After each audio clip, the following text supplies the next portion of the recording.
मी रोहिणी संदीप पाटील. मी मूळची तळंगी येथील. माझं प्रायमरी एज्युकेशन हुपरी इथून झालं आहे. माझे वडील चांदीचा बिझनेस करायचे आणि आई हाऊसवाईफ. पुढील शिक्षण मी इचलकरंजी येथे घेतलं. डी के टी कॉलेजमध्ये माझं इंजिनिअरिंग झालं आहे. सॉफ्टवेअर इंजिनिअरिंग केलं मी. 2008ची पासआउट बॅच आहे. त्याच्यानंतर माझं लग्न झालं 2009ला. मग आम्ही सिल्वासामध्ये शिफ्ट झालो. माझे मिस्टर पण इंजिनिअरिंग झालं त्यांचं. ते एका मल्टीनॅशनल कंपनीमध्ये जॉब करत होते. मुलगी 11th आहे आणि मुलगा 4th.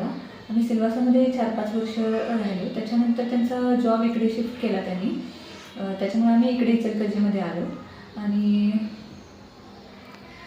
शिक्षणाची आवड असल्यामुळे शिक्षणाची आवड होती. त्याच्यामुळे शेजारी मुलं वगैरे माझ्याकडे यायचे मॅथ्सचे जे डाऊट वगैरे असतील तर क्लिअर करण्यासाठी. मग मला तिथूनच प्रेरणा मिळाली. मग मी स्वतः